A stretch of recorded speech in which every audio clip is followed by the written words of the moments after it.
Alright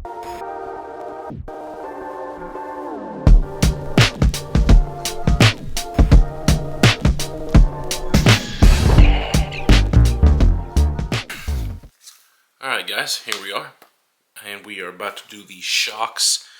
I'm gonna go ahead and do one of these. I'm gonna end up doing them a little different. I didn't show you because I didn't realize it until after, when I went on my first test drive with the other Vanquish, that this here in the bottom tends to leak. I read some things online that you're supposed to pop that C-clip out of there, take it apart, and put some oils and stuff on the seals inside of here, and then put some udder butter on here, which I'm assuming is some sort of grease. But what I'm going to do is I'm going to set these up, and I'm going to drop some shock oil into the top of them and let it seep down through nice and slow while I get everything unboxed. So I'm going to do that kind of off camera. And then I'll get all these cut out of everything, and then when I come back, we'll be ready to assemble. So stay tuned. We'll see if this works. Last time I just kind of shoved everything in there. Don't know if I tore any seals because I still have two shocks that are leaking. But we're going to fill these a little bit, let it seep down, get everything all nice and lubed up, and then go from there. Alright guys, so I've got everything disassembled off of the little trees. These little doodads here. So we've got the springs, we've got the ball ends, shafts, O-rings. What do they call these? E2 clip. The plunger thing. What do you call that? Plunger dude. I'll keep wanting to call it a plunger. It might be right, it might not be. We've got the spring cups, eyelets, and some more eyelets, which we're not going to need these plastic eyelets because we're using the metal ones, so we get these out the way. Can't see them now. So it also came with some of these. Not quite sure what this is. It doesn't say on the instructions to use these anywhere, but what I did was they fit perfectly in the bottom of the shock, and they held it straight up, just as you see over here. And I just put a few drops of my 90 weight shock oil in the bottom and let it seep down through as I was disassembling all this. And whoops, they're going to continue to do that as long as my extremely shaky table doesn't shake while I'm putting these together. So we're going to start with the shock shaft. Two of the E-clips. See if I can zoom in a little bit more for you. I don't know if there's a specific plier to do these E-clips. If anybody knows of one, let me know. I could definitely go for a pair. But there's two grooves on here. One goes on the bottom, then the plunger goes on top, and there's another clip. So we're going to start with the lower one. And what I like to do is just a pair of needle nose pliers. Be gentle not to crush it, but you want to squeeze it on till it snaps. I don't think that went on all the way. There. And then I like to spin this around, make sure that it's seated on there, not going to slide off. Then you take one of your little black plungers. And this one in particular sits with the flat side faced up and the beveled side facing down, it looks like. Yes, so like that. And then you get another E-clip. Real gentle, hold on to it. Real gently hold on to it, but actually hold on to it. I don't think I can press that on with my finger.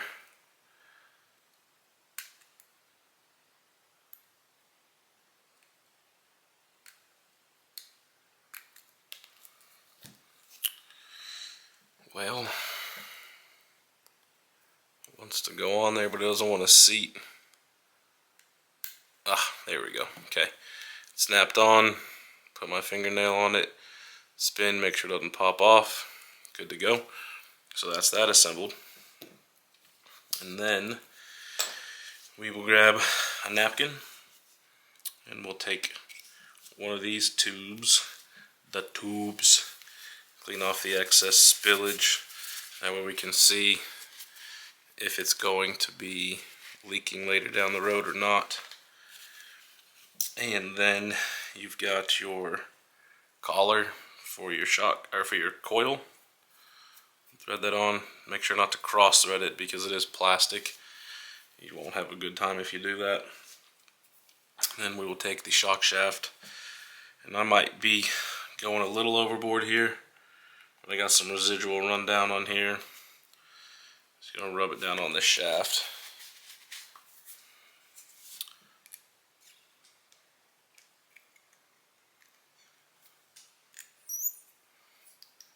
See, it still sounds dry, and I don't like that because I don't want it to end up making anything leak. So I'll put another little dab on there, see if we can work it in. Do anything to make sure these things don't leak. I just don't have the pliers to pull that little snap ring out the bottom. Okay, sounds a lot better now. Clean off the excess silicone shock oil, because if you've ever gotten it on your fingers, it's a real pain in the butt to do anything once you've got it on there. Alright, and then I'm going to test out these new ProTech shock and ball end pliers. Hold this guy. No more using the needle nose pliers and marring up the shaft. And we'll screw this guy on.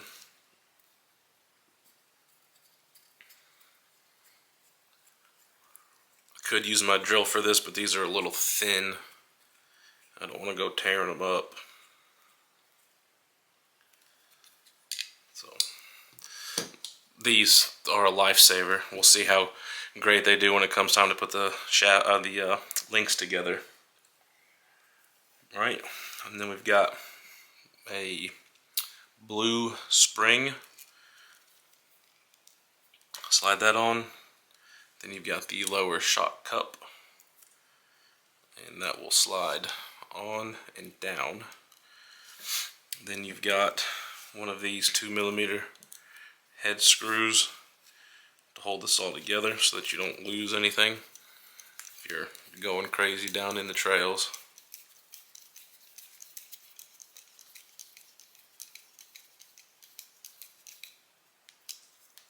Okay, and then set that off to the side, and we've got the, which you can't see them, they're out of film, but these are the caps. You got some O-rings that will slide down over top.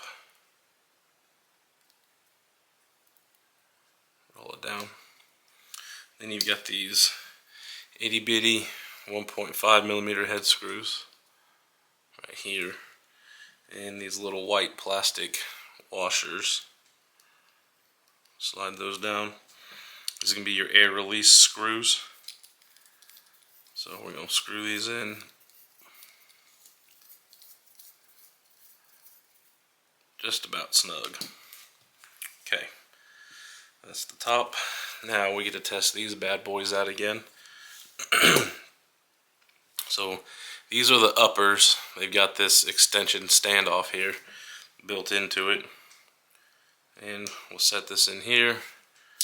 And then with these pliers, where you've got this guy, it sits down on top of the ball end, and then there's a hole cut out over here, and you just push it. Perfect. Do the same to the bottom.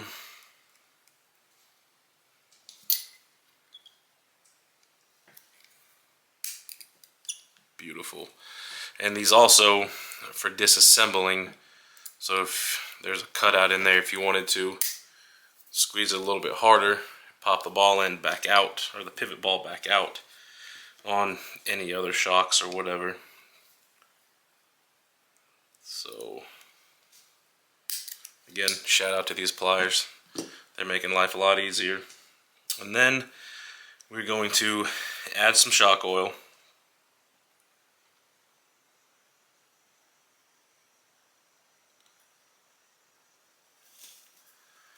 I like to go about halfway.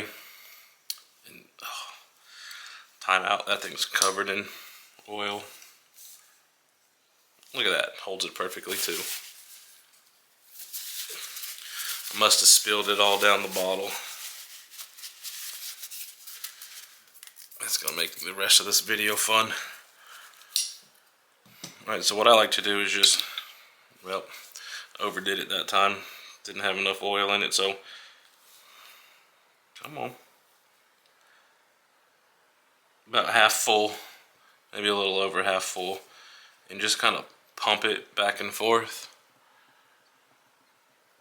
I'll try to get any air out from underneath that plunger, because air is not good in the shocks. The instructions say 5 to 8 millimeters below, what is that, the top of the shaft here, or the top of the tube. I don't have an eye for millimeters. I work construction, we use inches here in America, so we're going to go to the bottom of the threads, if I can get this right. That looks to be the bottom of the threads. And then what I like to do is, I'll even still,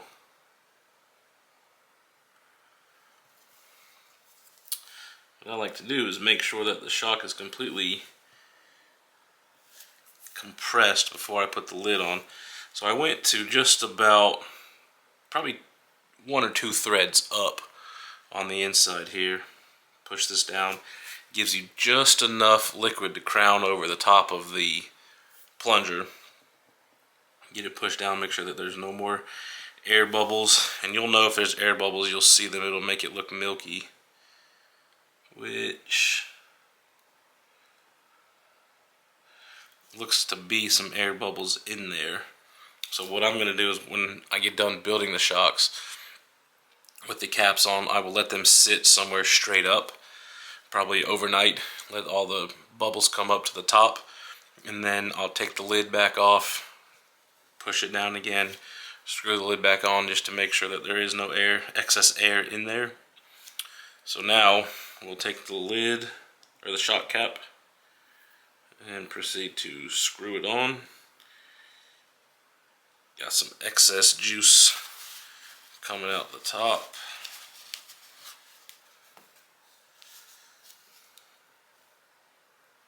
Make sure it's tightened down all the way. That O-ring provides a good seal on there.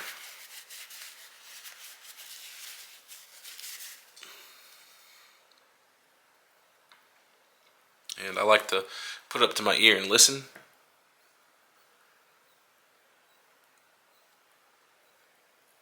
I don't hear any air bubbles being pushed around in there, so this one seems to have passed the test for now.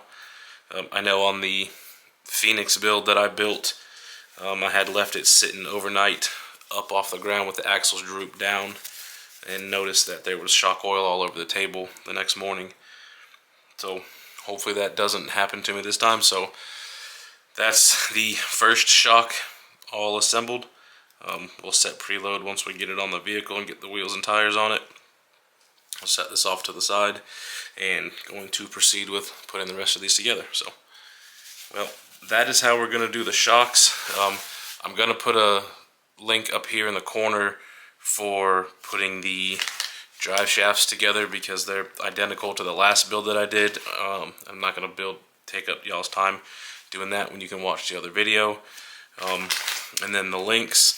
So I'm going to put together one link on camera showing how these work, pretty much how I'm going to use these, putting the links together, and then I'll put another link in the video to assembling the links because, well, they're the same as the Phoenix links. So let me get this cleaned up, get back with the steering links or the suspension links, and then we'll get at it. Alright, so these are my tools of choice. We've got the new ProTech, they call them shock pliers. I got the trusty drill with the rod end tool on it. So I'm going to go ahead and pop a few of these ball ends into these link ends, and then we'll get assembling.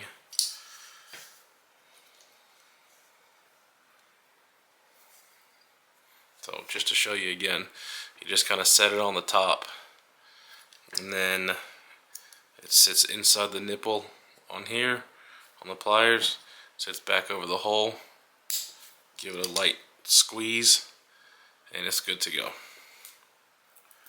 Do one more.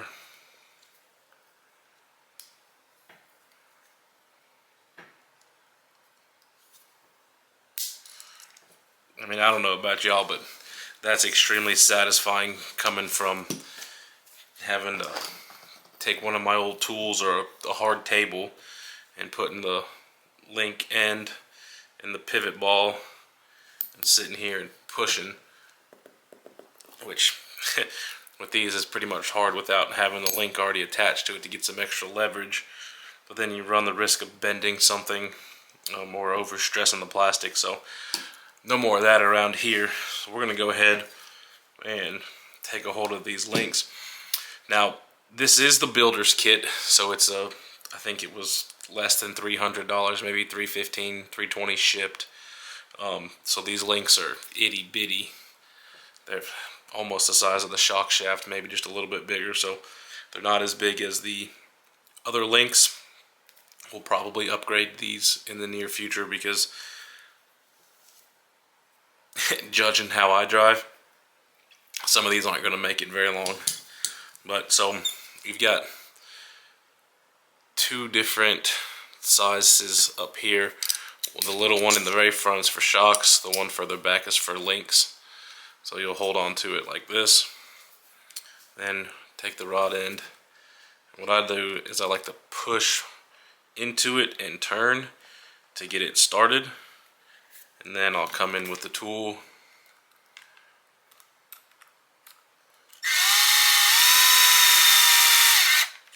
and screw it down. Spin it around. Try it one more time.